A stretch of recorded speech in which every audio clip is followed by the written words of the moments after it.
Assalamualaikum warahmatullahi wabarakatuh. Saya pengacara Guntur Laremba, aktivis penggiat hukum pejuang kebenaran,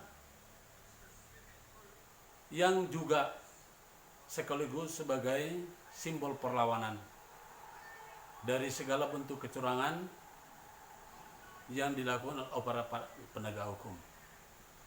Belakangan ini sudah berkali-kali saya menghadapi kriminalisasi. Video ini saya tujukan kepada Bapak Presiden Republik Indonesia yang saya cintai dan yang saya banggakan.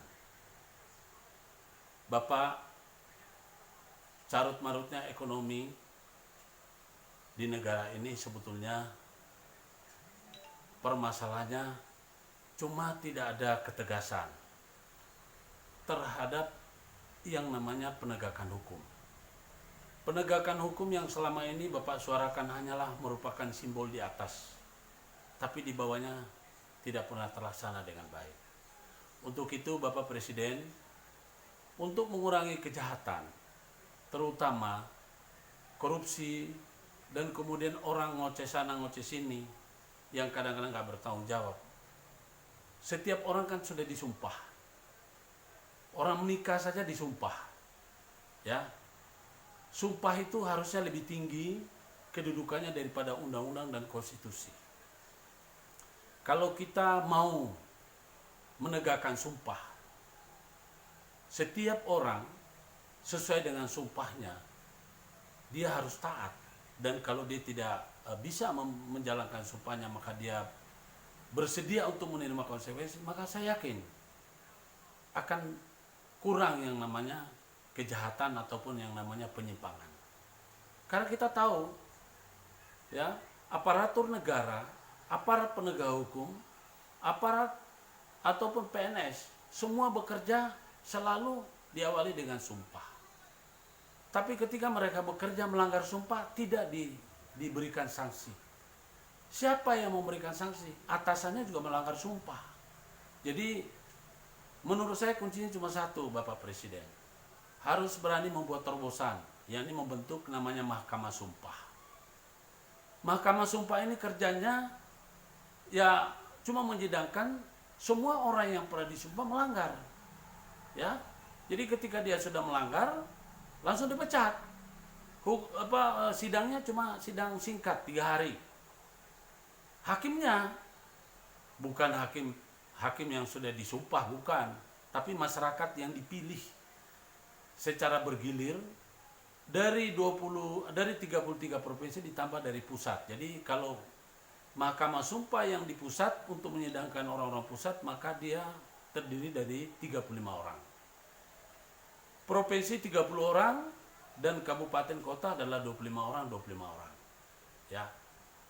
Setelah selesai menjalani sidang Mahkamah Sumpah terhadap pemecatan, maka dilanjutkan pada sidang pengadilan umum. Di situ baru dia pakai pengacara.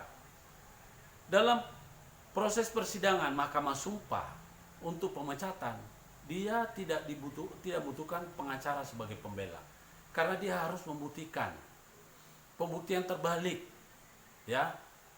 Jadi dia harus membuktikan, dan untuk menyelamatkan dia minimal 95% dari hakim 35 orang ini atau 30 orang atau apa ini yang menyatakan bahwa benar-benar dia tidak bersalah.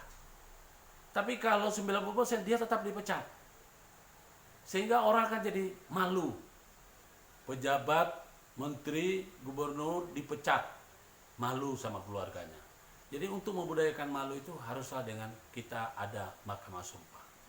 Saya rasa Bapak Presiden tidak perlu ragu. Karena kenapa?